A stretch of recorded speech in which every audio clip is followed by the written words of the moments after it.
The waiter had barely finished pouring the water when Daniel leaned back in his chair, crossed his arms, and said it, casually, almost proudly, "Just so we're clear, I don't date widows."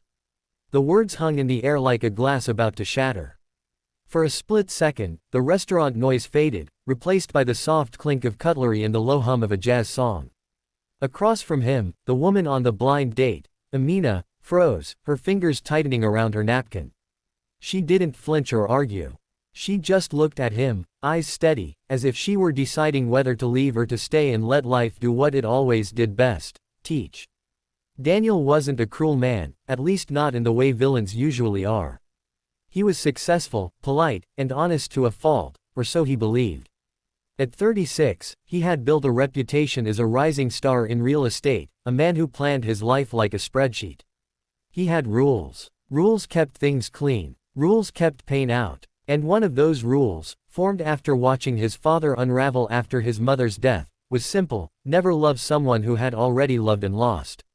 To Daniel, widows came with shadows, with comparisons he could never win against, with grief that would always sit between them at the dinner table. Better to say it up front than waste time, he told himself. Amina took a slow breath. She had agreed to the blind date because her sister insisted, because life after loss had been lonely, and because, somewhere beneath her careful routines, she missed being seen. At 34, she had learned how to carry grief without letting it spill everywhere. Her husband, Kareem, had died 3 years earlier in a car accident on a rainy night that still replayed in her dreams. Since then, she had raised their 6-year-old son, Yusuf, on her own, balancing work, motherhood, and the quiet ache of absence. She wasn't looking for a replacement. She was looking for connection. But Daniel's words had sliced deeper than she expected.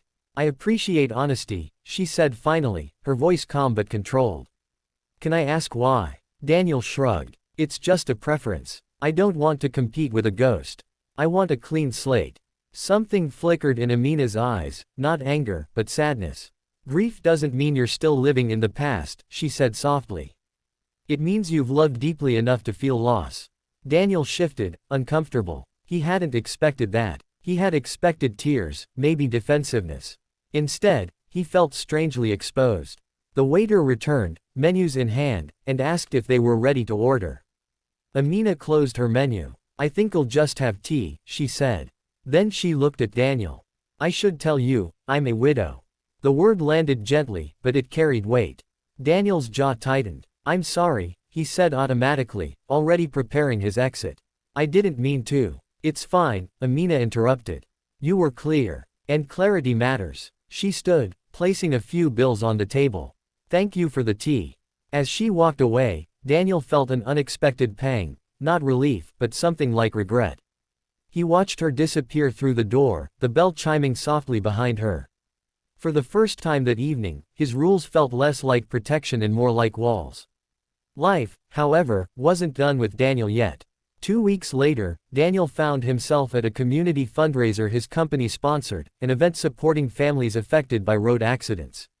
He hadn't planned to attend, but his boss insisted appearances mattered. The hall was filled with photos, candles, and quiet conversations. As Daniel scanned the room, his eyes stopped on a familiar face. Amina stood near a display board, speaking to a small group of people. Beside her was a little boy with wide eyes and a shy smile, his hand wrapped tightly around hers. Daniel felt his stomach drop. He considered leaving, but his feet betrayed him, carrying him closer. As he approached, he overheard her speaking, not about loss, but about resilience, about rebuilding life after tragedy. Her voice was steady, compassionate, and strong. People listened. Some wiped tears. When their eyes met, Amina paused. Recognition flashed across her face, followed by something neutral.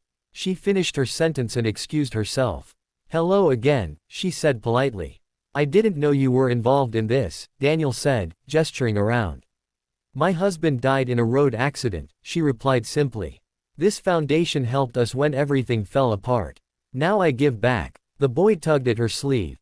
"Mama, can we see the candles?" "In a minute, Yusuf," she said, smiling down at him. Daniel swallowed. This wasn't the image he had built in his head of a widow, broken, stuck, comparing every man to the one she lost.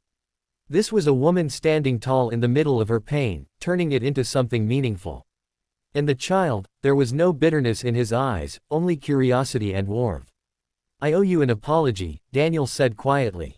"For how I spoke." Amina studied him for a moment. "Apologies are easy," she said. "Understanding takes time." That night, Daniel couldn't sleep. Memories of his father came rushing back, the empty chair at the table, the way grief had swallowed him whole. Daniel realized he had been punishing people like Amina for his father's inability to heal. He had confused grief with weakness, loss with baggage. And in doing so, he had closed himself off from something real. Weeks passed. Daniel and Amina crossed paths again, at the school Yusuf attended, where Daniel volunteered to renovate a playground through his company. Their conversations were cautious at first, then warmer. They talked about books, about work, about parenting fears and childhood dreams. Amina never compared Daniel to Kareem. She spoke of her late husband with respect, not longing. Love, Daniel learned, didn't disappear when someone died. It transformed. One afternoon, as they sat on a bench watching Yusuf play, Daniel admitted the truth. "I was afraid," he said. "Afraid I'd never measure up. Afraid I'd always come second." Amina nodded. "Love isn't a competition," she said gently. "It's not about replacing someone. It's about choosing to show up now." Daniel felt something shift inside him, a loosening, a release. For the first time, he understood that loving a widow didn't mean living in the shadow of the past. It meant honoring it while building something new. Months later, on a quiet evening, Daniel stood in Amina's kitchen, helping Yusuf with homework while Amina cooked dinner. Laughter filled the room. It wasn't perfect. There were hard days, moments when grief resurfaced unexpectedly. But there was also warmth, trust, and growth. Daniel realized then that life's harshest lessons often came disguised as uncomfortable moments, a sentence spoken too quickly, a belief held too tightly. He had walked into that blind date thinking he knew what he wanted, convinced his rules would protect him from pain. Instead, they had nearly cost him something beautiful. Love, he learned, isn't about avoiding brokenness. It's about choosing courage over fear, empathy over judgment, and presence over perfection. And sometimes, the very thing you swear you'll never do is the thing that teaches you how to truly live.